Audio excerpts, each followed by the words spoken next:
So we got a lot to get to, but let's first play a little Is This News, because we had some NBA headlines popping up today. Trey's rounded them up. He's going to pitch them to us, and we'll determine whether or not they're actually news. So Trey, our first headline. All right, our first headline comes from ESPN, and it says, Cavs not interested in Kevin Love for Carmelo Anthony swap, sources say. Is this news? I knew LeBron James was looking for a ball handler, but not that type of ball handler. No. Carmelo wouldn't fit with the Cleveland Cavaliers in the way they move the ball.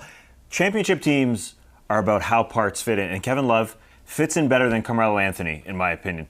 Kevin Love has got incrementally better. Season 1, Season 2, Season 3 with the Cavs. This is the best version we're seeing of him. Would Carmelo Anthony dance with Steph Curry on the perimeter with the game on the line and defend him? I don't know. Maybe he could get to that level, but at this point, Kevin Love is a better option, in my opinion. And I don't think LeBron wants to wait to see if Carmelo could become that guy. He doesn't have that kind of time. He wants to win now.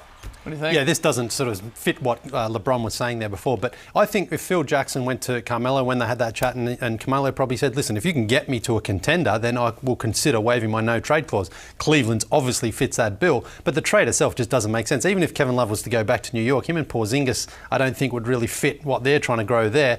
And if you're Carmelo Anthony, you want to get out of New York, maybe he's not saying that on the public, but if he has a chance to go and perhaps win, then I think that's the only way the Knicks get him to waive the no-trade clause. Let's also point out, I mean, Love is, 5 years younger than Carmelo Anthony? 4. 4 years younger than Carmelo Anthony, maybe closer to 5, maybe, but a few $1 million less expensive when it comes to their contracts as well. And you said it, Tass, I think this would be an interesting headline and news last year before the Cavs went on to win the title.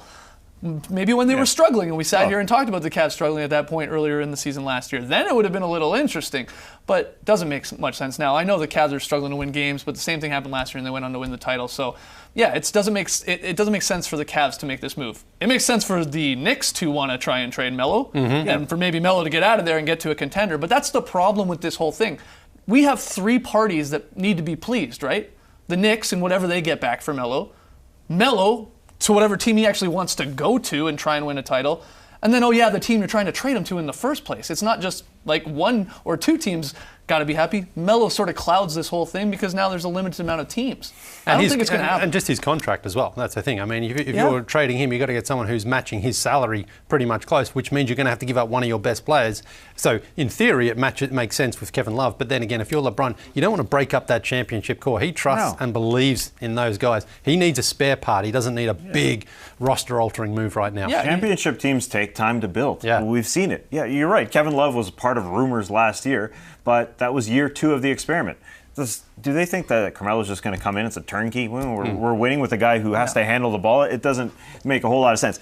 You're right, though. The Knicks talking about trading Carmelo Anthony, that's a positive for them. I mean, legitimately, if this is a legitimate rumor, I think it is a positive for them. A team that's not winning right now wants to get better for the future, and that is likely their best part. That's going to, that would warrant the most in return, other than Kristaps Porzingis, and that guy's not going anywhere.